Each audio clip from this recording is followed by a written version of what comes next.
নমস্কার বন্ধুরা, আমার নাম সুমিত চ্যাটার্জি। আমি তোমাদেরকে রসায়ন শেখাবো, অর্থাৎ কেমিস্ট্রি পড়াবো।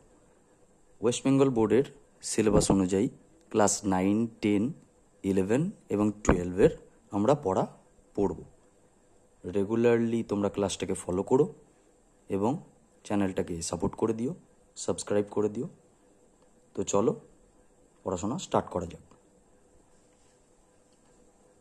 আজকে আমরা শিখব পরমাণুর ধারণা, কনসেপ্ট অফ অ্যাটম।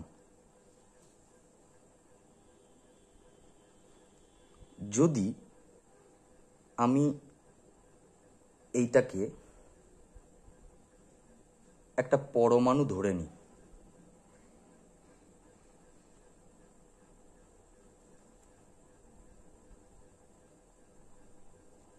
ধরি এটা একটা পরমাণু, ওকে? তো যদি এটা একটা পরমাণু হয়, তাহলে এই দুটো পরমাণু দিয়ে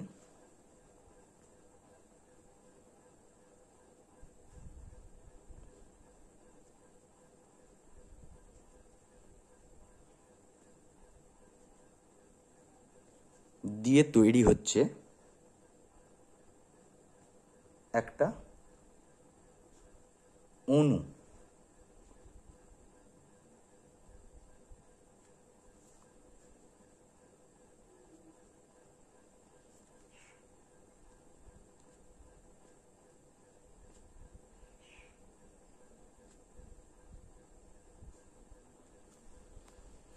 যদি এটাকে একটা পরমাণু ধরে নিই, তাহলে এই দুটো পরমাণু দিয়ে তৈরি হচ্ছে একটা অণু, যাকে বলছি মলিকিউল, ওকে? তো এই পরমাণুর ভেতরে যদি এটা একটা পরমাণু ধরি, এর ভেতরে কি আছে সেটা জানার আগে জানবো যে আমার এই পরমাণু এবং অণু দিয়ে কি হয়। তো যদি আমি একটা অণু পেয়েছি, তো এই অণুটা, ধরো এই একটা অণু নিলাম, আর একটা ধরো এই একটা অণু নিলাম।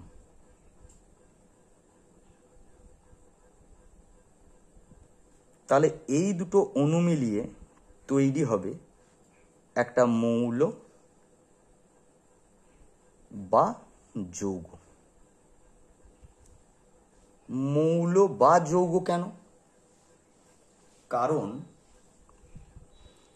যদি আমার এই যে অণু, ধরো আমার এই অণুটা ধরো কি অণু আছে, এটা ধরো হাইড্রোজেন অণু নয়, এটা ধরো একটা হাইড্রোজেন পরমাণু আছে। আর একটা ধরো কি পরমাণু, মানে এই অণুটা অ্যাকচুয়ালি দুটো অণু দিয়ে মৌল তৈরি হয় না, দুটো পরমাণু দিয়েই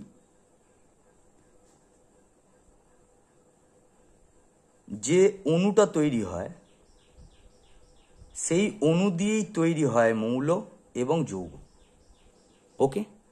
তো যদি ধরে নিই এটা একটা হাইড্রোজেন পরমাণু, আবার একটা হাইড্রোজেনই পরমাণু, তাহলে পরমাণু দুটো কি একই, সেম। তাহলে এই সেম যদি হয়, তারা যদি মেশে দিয়ে কি অণু তৈরি করবে? H2 অণু তৈরি করবে, তাই তো? যেটাকে বলা হচ্ছে হাইড্রোজেন অণু।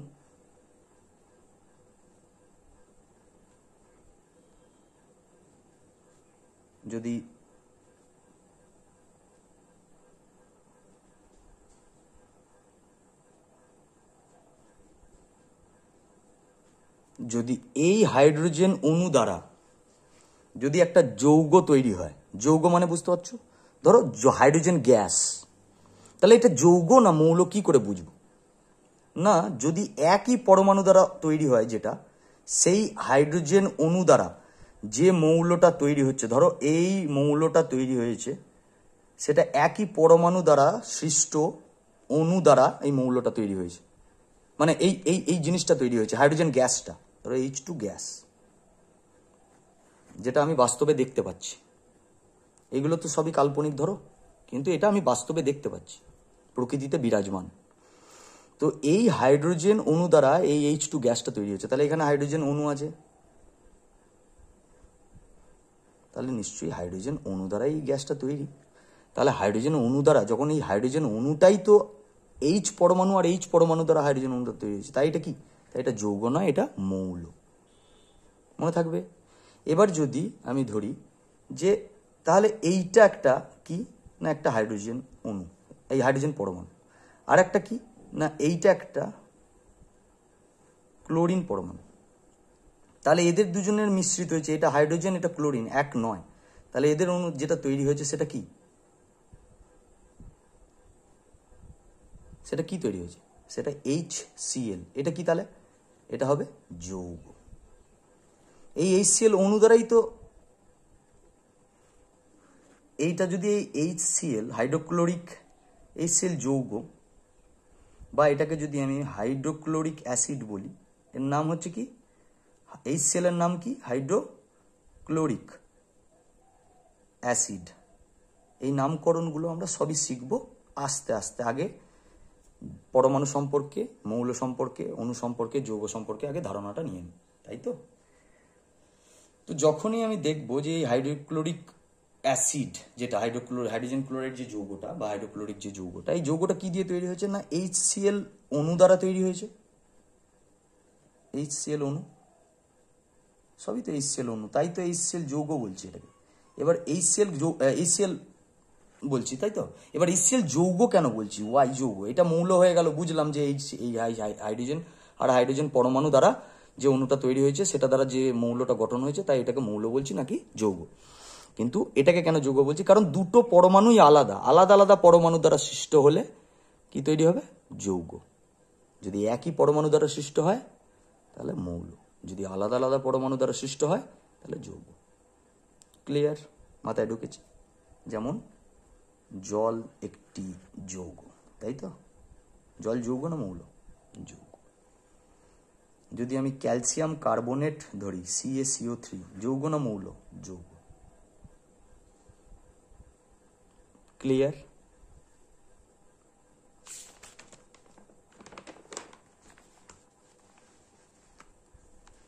এরপর পরমাণুর ভেতরে কি আছে? এই যে পরমাণুটা শিখলাম, আগে যে পরমাণুটা শিখলাম, যে পরমাণু দ্বারা অণু তৈরি হয়, অণু তারপর মৌল, সেই অণু দ্বারা মৌল বা যৌগ সৃষ্টি হয়। কিন্তু এই পরমাণুর ভেতরে কি আছে? যদি ধরে নিই এই একটা পরমাণু, কেন গোল করেই পরমাণুকে আঁকা হয়? এটা প্রশ্ন থাকতে পারে। কারণ চৌকো হোক, ত্রিভুজাকার হোক, লম্ব শঙ্কু আকৃতি হোক, এদের মধ্যে প্রকৃতিতে যে সব থেকে কম জায়গাটা নিয়ে বিরাজ করে সেটা হচ্ছে সার্কেল, অর্থাৎ গোল, গোলক জায়গাটা। তাই প্রকৃতিতে সূর্য, পৃথিবী যাই আছে তারই মতো, সূর্য, পৃথিবী বা আরও যে গ্রহ আছে বা আরও যে স্টারগুলো আছে তারই মতো পুরো জড় পদার্থের বা জীবজ পদার্থের যে বেসিক সিস্টেম, তার মধ্যে কোষ যেমন বায়োলজিক্যাল সিস্টেমের কোষ যেমন, ঠিক সেই রকমই জড় পদার্থ বা জীবজ পদার্থের বেসিক হচ্ছে এই পরমাণু। তার আকারও কি হয়? গোল হয়। কেন গোল হয়? কারণ সব থেকে কম ব্যাসার্ধটার প্রয়োজন পড়ে, সব থেকে কম ব্যাসার্ধটার প্রয়োজন পড়ে, তাই তো? আর যদি আর ব্যাসার্ধ আমি ধরে নিই, আর মানে রেডিয়াস, তাই তো? মানে রেডিয়াস, তাই তো? তো এই পরমাণু তাই গোল হয়। তো গোল যদি ধরে নিই, এর ভেতর কি আছে? যেমন একটা কোষের ভেতর যেমন একটা নিউক্লিয়াস থাকে, সেরকমই একটা পরমাণুর ভেতর একটা নিউক্লিয়াস আছে, যার চার্জ হচ্ছে কি, যাকে প্লাস চিহ্ন দিয়ে চিহ্নিত করা হয়। কেন? কারণ এই নিউক্লিয়াসের ভেতরে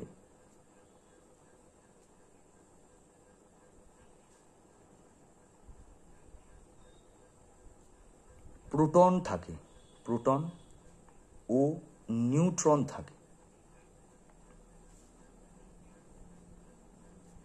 যার মধ্যে প্রোটনকে প্লাস দিয়ে চিহ্নিত করা হয় আর নিউট্রনকে এই দিয়ে চিহ্নিত করা, N0, বা অনেক সময় N0 করেও লেখে। কেন? কারণ প্রসম, নিউট্রন হচ্ছে প্রসম। প্রোটন কি চার্জ ধারণ করে? কি চার্জ মানে কি আধান ধারণ করে? পজিটিভ। যেমন মেল এবং ফিমেল হয়, অর্থাৎ এটাকে যদি আমি প্লাস ধরি এটা মাইনাস, আর এটাকে যদি আমি প্লাস ধরি এটা মাইনাস, এটা যেমন হয় ঠিক সেরকমই এও প্লাস ধারণ করে আছে, প্রোটন। তাই নিউক্লিয়াসে কে থাকে? প্রোটন থাকে এবং নিউট্রন থাকে। এর বাইরে কিছু কক্ষপথ আছে। কক্ষপথ মানে যেমন সূর্যের চারিদিকে বিভিন্ন কক্ষপথে পৃথিবী, মঙ্গল, বৃহস্পতি, শনি, ইউরেনাস, নেপচুন ঘোরাঘুরি করছে, সেরকমই পরমাণুর ভেতরে এই নিউক্লিয়াস, অর্থাৎ সূর্যকে যদি আমি স্টার ধরে নিই, ওটাকে যদি স্টার, সানকে যদি সান আর আর্থ বা আরও যে প্ল্যানেটগুলো আছে, সূর্যকে যদি আমি প্লাস ধরে নিই, স্টারকে, তাহলে এরা মাইনাস। সেরকমই তো। তাহলে নিউক্লিয়াসের ভেতরে কে আছে? এখানে সূর্য। তাহলে এখানে কে আছে? প্রোটন আছে আর নিউট্রন আছে। পরমাণুর ভেতরে কে? নিউক্লিয়াস। নিউক্লিয়াসের ভেতরে কে আছে? প্রোটন আছে আর নিউট্রন আছে। তার বাইরে যে কাল্পনিক কক্ষপথগুলো, যেগুলো কল্পনা করা হয়েছে বিজ্ঞানীদের দ্বারা, এবং সেইগুলোতেই যেরকম পৃথিবীর বাইরে যে পৃথিবী যে কক্ষপথে সূর্যকে আবর্তন করছে, সেই কক্ষপথটা তো দেখা যায় না, সেই ঠিক সেরকমই যে কাল্পনিক কক্ষপথটা হয়েছে, চিন্তা করা হয়েছে, তার মধ্যে ইলেকট্রন থাকে। এরকম ইলেকট্রন এর মধ্যে সব থেকে দুটোই, এই ফার্স্ট কক্ষতে দুটোই থাকতে পারে। এটা পরে পড়বো, কেন দুটো থাকে, কেন চারটে থাকে না, ওগুলো পরে পড়বো আস্তে আস্তে। তো এইগুলো হচ্ছে ইলেকট্রন। আমি ইলেকট্রন চিহ্নিত করলাম। এই ইলেকট্রনকে স্মল ই মাইনাস দিয়ে চিহ্নিত করা হয়। স্মল ই মাইনাস, এটাকে যেমন P plus, small P plus, সেরকমই এটাকে স্মল ই মাইনাস দিয়ে চিহ্নিত করা হয়। কাকে? ইলেকট্রনকে।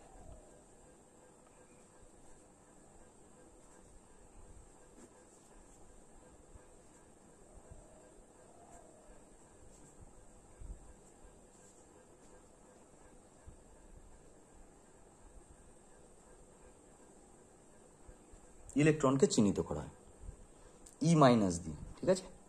প্রোটনকে পি প্লাস দিয়ে, আর নিউট্রনকে স্মল এন জিরো দিয়ে। তো এই ইলেকট্রনগুলো এই কক্ষপথে ঘুরতে থাকে, এই কক্ষপথে ঘুরতে থাকে, নাকি নিউক্লিয়াসের মধ্যে থাকে। ইলেকট্রন নিউক্লিয়াসের মধ্যে থাকা সম্ভব নয়। কেন? সেটা পরে পড়বো আমরা। ওকে, আস্তে আস্তে।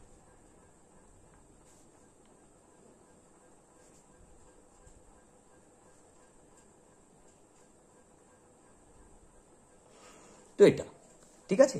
এই যে কক্ষপথগুলো, এই কক্ষপথগুলোকে নাকি বলে কে কক্ষপথ, অর্থাৎ প্রথম যে কক্ষপথ,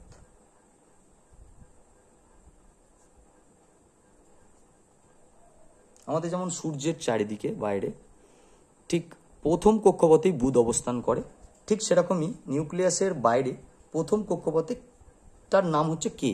প্রথম কক্ষপথে কটা ইলেকট্রন অবস্থান করতে পারে? দুটো। সব থেকে বেশি, ম্যাক্সিমাম কটা? দুটো। তারপরের কক্ষপথটা কি আছে? এল কক্ষপথ, দ্বিতীয় কক্ষপথ। এটাই সব থেকে বেশি, ম্যাক্সিমাম কটা থাকতে পারে? 8টা থাকতে পারে। এইগুলো জিনিসগুলোকে আমরা একটু মুখস্থ করে নেবো বা রিমাইন্ড করে নেবো বারে বারে। তৃতীয় কক্ষপথ কোনটা? এরকম এম কক্ষপথ। এটাই কটা থাকতে পারে? এটা ম্যাক্সিমাম 8টা থাকতে পারে। ঠিক এরকমই কে, এল, এম, এন, ও, পি এরকম থাকবে কক্ষপথ। তো সেই কক্ষপথগুলোতে 2, 8, 8, 18, 18, 32 ম্যাক্সিমাম থাকতে পারে। এইটাকে বলা হয় অষ্টক সূত্র। এটা আমরা বারে বারে মুখস্থ করে নেব, যেটা আমার কাজে লাগবে কোথায় না, পর্যায় সারণী শিখতে গেলে। অক্টেট ল বা অক্টেট রুল বলা হয়। ওকে, ক্লিয়ার?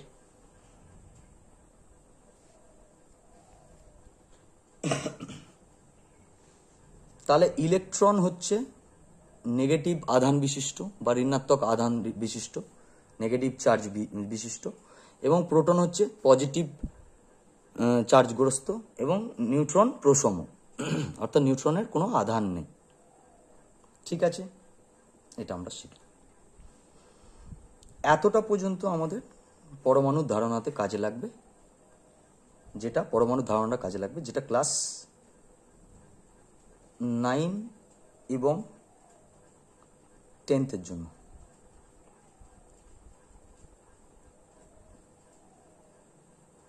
এর পরের যেটা আমরা শিখব সেটা আমার কাজে লাগবে। অবশ্যই 9-10-এর তো লাগবেই, 11-12-এর তো প্রয়োজন 9-10-এর পুরো কনসেপ্টটাকে ধরে রাখার জন্য, কারণ জানতে তাদেরকে হবেই। কিন্তু আমাদের 11-12-এ আমরা আরেকটু ডিপলি এটা শিখবো। কীভাবে শিখবো না, এই যে কে কক্ষ, এই কে কক্ষটা আবার বিভক্ত বিভিন্ন উপকক্ষতে। কি কি উপকক্ষ? উপকক্ষ কি হতে পারে? এই কে কক্ষ শুধু বলে নয়, এল কক্ষ হতে পারে, এম কক্ষ হতে পারে। যে কক্ষগুলো আছে সেই কক্ষগুলো বিভিন্ন উপকক্ষে বিভক্ত। উপকক্ষগুলো কি কি না, এস অরবাইটাল বলা হয়, স্মল এস, এটা বড় করে লেখা হয়ে গেছে, স্মল এস অরবাইটাল বা স্মল পি অরবাইটাল বলা হয়। অরবাইটাল মানে উপকক্ষ।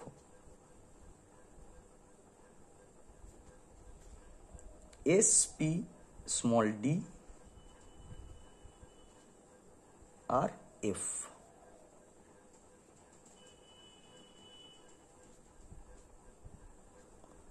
এই SPDF এ অর্থাৎ KLMN এদের যে পরমাণু ইয়েগুলো আছে, উপকক্ষগুলো আছে, সেগুলো SPDF। কোথায় কোনটা আছে না, ফার্স্ট যদি আমি বলি যে কে কক্ষ, এই কে কক্ষে কে কে অবস্থান করছে না, 1s অরবাইটাল, 1s অরবাইটাল আর 2s অরবাইটাল অবস্থান করছে, যেটা আমরা পরবর্তীতে শিখবো পর্যায় সারণী যখন শিখব। এল কক্ষে অবস্থান করছে কি না, এরপরে 2p, 3s 3p অবস্থান করছে, এইভাবে অবস্থান করে যাবে। তো লাস্ট অবধি এফ অরবাইটাল অবধি যাবে, ঠিক আছে? তো এতটা আমাদের কাজে লাগবে। এই কক্ষগুলো বিভিন্নভাবে বিভক্ত থাকবে। এস কক্ষ যেমন বিভক্ত থাকবে এইভাবে, পি কক্ষ যেমন বিভক্ত থাকবে এইভাবে, ডি কক্ষ যেমন বিভক্ত থাকবে এইভাবে, পাঁচটা, 1 2 3, 1 2 3 4 5। আরও পড়বো আমরা, যখন এফ অরবাইটাল পড়বো তখন আরও জানবো। এফ থাকবে এইভাবে 7টা, 1 2 3 4 5 6, 1 2 3 4 5 6 7। তাতে ইলেকট্রনগুলো অবস্থান করবে। এই যে ইলেকট্রনগুলো আমরা পড়েছিলাম, এই যে ইলেকট্রনগুলো যেগুলো অবস্থান করে আছে নিউক্লিয়াসের বাইরে, সেই ইলেকট্রনগুলি অবস্থান করবে কোথায়, এই বিভিন্ন অরবাইটাল থাকবে। এতটা পর্যন্তই আজকের জন্য। তোমরা এই কনসেপ্টটাকে শেখো, মন দিয়ে শেখো। যদি কোনো প্রশ্ন থাকে কমেন্টে প্রশ্ন করতে পারো, এবং রেগুলারলি ক্লাসটাকে ফলো করো, চ্যানেলটাকে সাবস্ক্রাইব করে দিও, এবং যদি ভিডিওটা ভালো লাগে, কিছু যদি শিক্ষামূলক শিখতে পারো, তো ভিডিওটাতে লাইক করে দিও। ওকে, বাই। আজকের জন্য এইটুকুই। ওকে, গুড বাই, টাটা সবাইকে।